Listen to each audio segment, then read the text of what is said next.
Welcome to the Rock Bite, where we speak our truth, slay sacred cows, and sometimes agree to disagree. This is an outdoor podcast that aims for the head. I'm Colin True, and today we're talking outdoor retail, specifically REI versus the independent gear shop. I recently got a listener email that is inspiring this episode, so stick around to hear what I think of the state of outdoorsy stores. But before I get to that, would you like to send an email that inspires a future episode like this one? You can do just that by sending an email to myrockfight@gmail.com. You can also DM the Rockfight on Threads and Instagram, where the handle is @_rockfight_.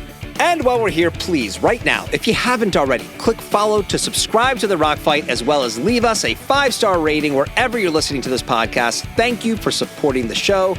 All right, let's get into it. Welcome to the So a couple weeks back, I received an email from one of our biggest fans, if not the biggest fan we have, our pal, Tacoma Phil, although this is perhaps the angriest email he sent us to date. And he sent this email, I'm guessing, after listening to the episode where we had Kyle Frost on to talk about REI and backcountry.com. So Phil writes, it's tiring to hear the same myth insinuating REI has no, quote, core people, while so-called specialty shops are full of them. I know you can only speak from your own experience, but having worked at REI for 13 years, I can say every store I ever knew had underground legends, and most of the rest of the staff are serious outdoor enthusiasts. Does REI need to fill the ranks to keep the doors open? Sure, but it's not like specialty shops don't have their share of teenagers that can't identify a water filter. How about you compare how your precious specialty shops treat their employees? Are they able to afford sabbaticals, bonuses, and a myriad of other benefits? I'm no company man, but REI employees deserve respect from all sides. Tacoma Phil. All right, Phil, you're coming in hot with some rocks of your own, and I respect that. So I think what got Phil riled up was my comments on that episode, and I've linked that show in the notes in case you missed it, when I said that REI always felt less core than other independent shops, and that my experiences were never as good in an REI as what I experienced at an independent specialty retailer, or even at a chain like Eastern Mountain Sports. And while I appreciate that REI has their fans and that someone like Phil, who worked there for a long time, clearly had an overwhelmingly positive experience doing so, I don't think that it's a stretch to say that many in the outdoor community share views similar to mine when it comes to REI. And also, I do want to point out that I did say on that episode that if my circumstances were such that I needed to work at REI, I would have no problem doing so. So I want the record to show that if you're comparing REI to retail experiences like Walmart or Target or Kohl's, I love REI, but I would work for less if it meant I could do so at a real gear shop. But this does raise an interesting question regarding the state of outdoor retail, because my opinions on and experiences shopping at REI's stores are largely the same as they were 20 years ago. The difference is that the landscape of outdoor retail has changed. In 2006, I was working as a tech rep for Timberland's outdoor brands. And at the time, Timberland was coming off of the high of becoming the brand du jour with their iconic yellow boot for more fashion-focused channels of distribution. And as that growth happened, it simultaneously led to their authenticity as an outdoor brand to plummet. Younger listeners may not know this, but there is a long history of judginess in the outdoors. And though it may not matter what brands you wear today when you go out on outdoor adventures, it mattered in the 80s, 90s, and first part of this century. Part of my job as a tech rep, which for my money is still the single best job you can have in the outdoor industry, was going to outdoor retailers and talking to them about Timberland's outdoor brands, which were Timberland Outdoor Performance, so Timberland's outdoor specific shoes, Smartwool, because Timberland had acquired Smartwool in 2005, and two newly launched footwear brands, the first one called My Own, which was Martin Keen's follow-up to the Newport sandal that launched the brand that bears his name, and the second one, Go Light Footwear, which were soft against the ground, foot-shaped toe box trail runners, named through a licensing deal with the ultralight backpacking brand, and as we would eventually learn, they were actually way ahead of their time. For almost a year, I did this job across the entire country, and almost every single time I walked into an independent outdoor specialty retailer, my experience was the following. I would walk in, I would tell them who I was and who I was representing, and then finally, get an earful because Timberland's products were lame and I wasn't welcome because Timberland sold direct to consumers on the internet. Overcoming the product part of these encounters was easy because we had started making better products that could win the core outdoor audience over. The hard part was the direct selling part. Can you imagine that today? Being angry with a brand because they sell directly to consumers on the internet? The gall they must have to do such a thing. Over the next decade, the rise of D2C sales changed everything. Everyone can celebrate the fact that post-COVID, consumers still value going to stores to shop, but that doesn't mean that things aren't vastly different in those shops.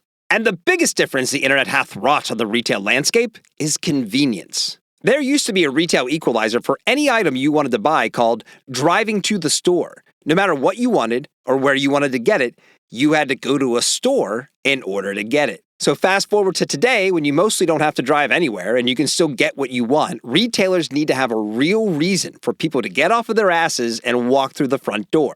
And this has been a boon for REI as you can shop for all they offer online, and they have stores if you want to go check something out in person. But the increased exposure and becoming the default outdoor retailer for most people, effectively becoming the rollerblade, Kleenex, or Band-Aid of human-powered outdoor activities, has definitely increased the uncool factor within the more core part of our community. For us, a key element of the outdoor retail experience is a unique gear shop run by folks so dedicated to getting into the backcountry, they've made it not just their career, but their life. So back to Phil's email, you can point to the programs that REI offers their employees, and they're admirable, but mostly when you compare REI to larger corporate entities.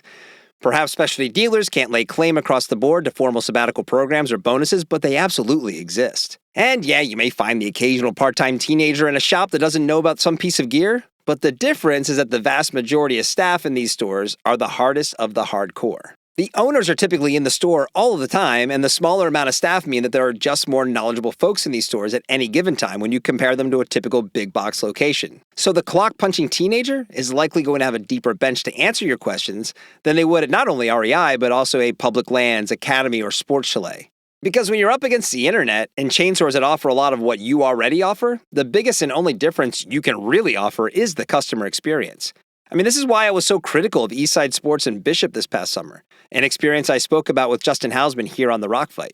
I went in there looking for beta from the locals, and I was mostly ignored. Now, Bishop is small, so today places like Eastside can afford to get away with that kind of behavior, and maybe REI, Dick's, or Sports Chalet will never come knocking. But if they ever do, oof, not good for the unfriendly specialty shop. And I don't really think these things are mutually exclusive. I mean, I can be appreciative that we have a corporate-minded entity like REI that clearly does a lot of things right, while also recognizing that the soul of our gear, footwear, and apparel-obsessed community is kept in the shops where more stuff is sold to be used in the mountains and backcountry than on your daily commute.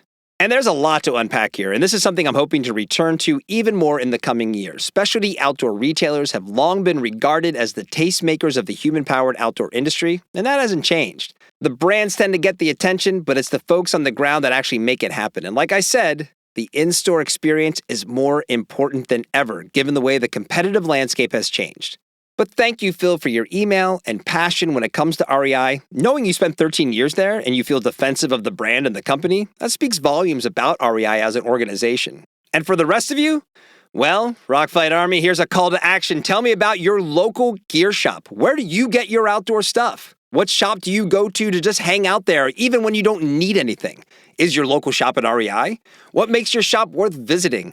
Send all your feedback, all of your suggestions, all of these answers to myrockfight@gmail.com. That's myrockfight@gmail.com. And you can also send a message through Threads or Instagram @_rockfight_. Your emails and comments will help form the questions and topics for when I have several well-known retail representatives on The Rock Fight in future episodes, so please send them in. That's the show for today. The Rock Fight is a production of Rock Fight LLC. I'm Colin True. Thanks for listening. And here to take us out is Krista Makes.